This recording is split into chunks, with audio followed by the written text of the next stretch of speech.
สวัสดีพ่อแม่พี่น้อง FC มดสุขุสุคนยินดีต้อนรับเข้าสู่สองผู้นาผู้ใจพาหล่อจ้ะทุกคนมื้อนี้แล้วงานเมื่อยไปรับอยู่วารินจ้ะทุกคนก็เรียกว่าออกมาย่างเด่นหรือว่ามาเกลือหัวอาหารป่าอยู่บัดจุปาบทุกคนสบายดีสาว สบายดีเลิศพากันมาเฮ็ดบุญทุกคนนอนหลักกะสิไปเด่นน้ำกระจุนหรือว่าสลับทุกคนเดี๋ยวไปหาอาหารป่ากันเลยจ้าอยู่บัดจุปาบเลยทุกคนแต่ข้างหน้าจะมีถนนคนเดินในทุกคนตะบางท่านหอดมุงคนมาแต่คนพยางไว้เนาะไปยางไปทายด้วยกันนะมาขี่ไปเนาะถ้าทุกคนได้ไปเจอกันเลยทุกคนมาเด้อจ้าอยู่บัดสุปับจ้ามาเกลืออาหารป่า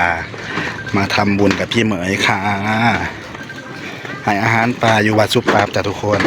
หลังจากให้อาหารป่าปูนาปูใจก็สิไปหาร้านหรือว่าไปเด่นน้ำเกลือจุ่มเนาะว้าวเที่ยวคือหนูคนเอานกก็หลายๆนกมันก็มากินเหมือนกันปวดเลิศ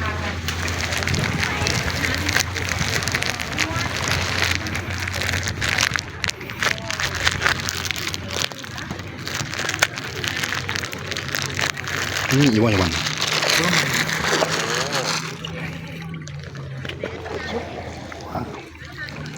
มันอยู่นอกปะเนาะมันกินหรือเปล่ามันขบวนลงมาป่าโอ้อยู่นอกปะเนาะอยู่นอกเดี๋ยวมันเดือบมากละว้าวทุกคนบรรยากาศคนกะลาอยู่ดิเกลือซาบแถวมาเลี้ยงถือเล็กสื่อเด็กป่าเด้อมาเกลือป่ามาให้อาหารป่ามือนมันก็บอกกินว่าอาหารขวายดวงตอนนั้นอยู่นะเดี๋ยวมันปามมันอยู่นอกมันอยู่นอกคนเนาะคนตอนนี้กำลังให้อาหารป่าด้วยจ้าดูสิว้าวอยู่บาชูปาบเนาะทุกคนอยู่ในเมืองอยู่ฝั่งเมืองอยู่อุบลจ้าบอกกินไก่นกกินแทนพี่น้องเลือดกี่นิ้วน่ะ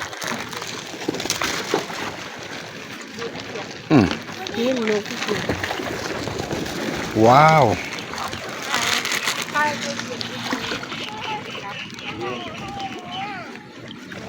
เป็นตัวบางไงเนาะปวดนะตบสัวคนนี้เนาะว้าวโอ้ตัวบางไงนึงปวดนกมันยังกินว่าอีกคนน่ะข้าวเดียวให้อาหารนกเด้อทุกคน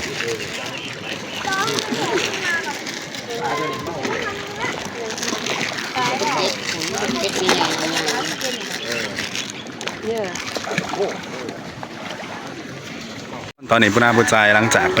เกลือป่าเฮ็ดบุญแล้วเนาะกับพากันมาย่างตลาดนัดแก้งหัวค่ำพี่น้องเรากำลังมาจัดหารเปิดหาดเนาะตอนนี้อยู่ส่วนเสือพงเสือผาจากพี่น้องว้าวสวยนะฮะ5 สันกะเทะนะฮะพากันมาตะเวนเนาะพี่น้องก็จะไปทายอยู่บนโซนแนวอยู่แนวกินให้เบิ่งเด้อทุกคน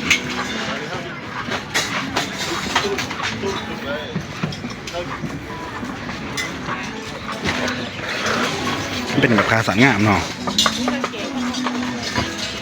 ก็บริแพงเลยทุกคนราคาเริ่มต้นมีแต่100 กว่าบาท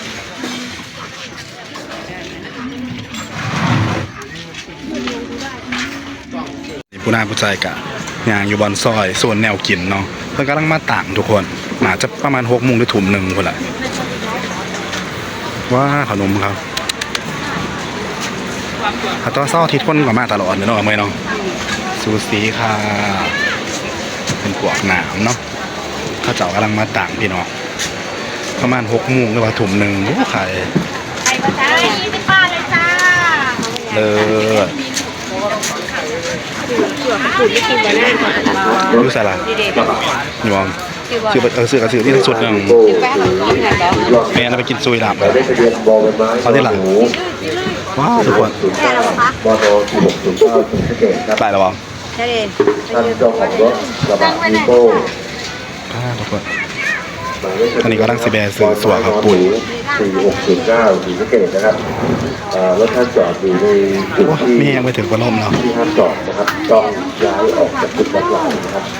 ข้างในนั่นก็เลย อาโรจะเอาตั้งไหนก็เอามันยังห่ออยู่นะทุกคนเดี๋ยวสิไปแบร้านก็เลยมาว่าสื่อยำกับปุ่น ทางเจ้าของรถนะครับหมายเลขทะเบียนบอไม้นอหนู460 ไปเดี๋ยวยางออก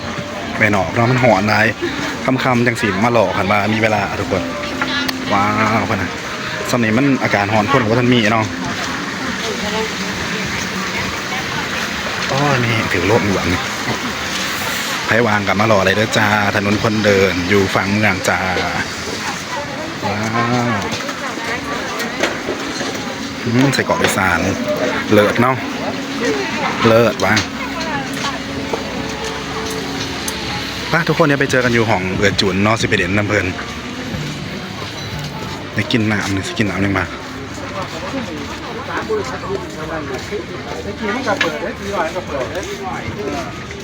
โอ้ตอนนี้ผู้นาผู้ใจก็มาหอดห้องเอือแล้วเด้อห้องเจจุนเนาะเจ้าของบ้านกำลังตื่นมาซะพากันไปไหลอีกยังเกาะสัวกับปูดมากินหน่อยคนขายกันหนาบูดปูดหอนกับหอนถาบโดนๆหนึ่งแล้วก็บดตั้งใจเห็นหายแล้วตั้งใจจะเก็บของออกจากหาดนะวะบางมื้อก็ว่าลองซีมบางมันสิเสียบมาทุกคนมาเสียบๆกันเด้อดูสิก่อยกับปูนมาเล่นน้ำเจเนาะเจก็ถนัดแตงหนาสบายดีซากำลังตื่นแต่นอนบ่อันจอยโรคจอยขึ้นมันบ่นี่กระจุนจะอ้วนขึ้นมันบ่ ถนนคนเดินที่เขาเปิดได้ นี่แหละนะทุกคนบอลยูเพิ่นเนาะ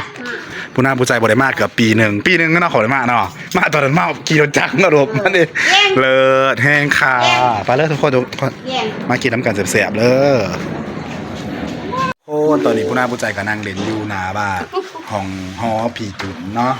ที่ว่าผียังเกาะเพราะเราตัวเราหน้าคนอื่นซื้อเราป้ายังเกาะสบายดีจ้าป้าจอนห่วยสมมติซื้อก็อยากสร้างหัวแต่ ตังแกได้ปวดขา มาเด่นน้ำลาวเนาะบ่ได้เห็นดาวโลนเกือบปีเนาะสบายดีอยู่บ่อยู่ดีนี่จอห์นสันผมคิดว่าอัน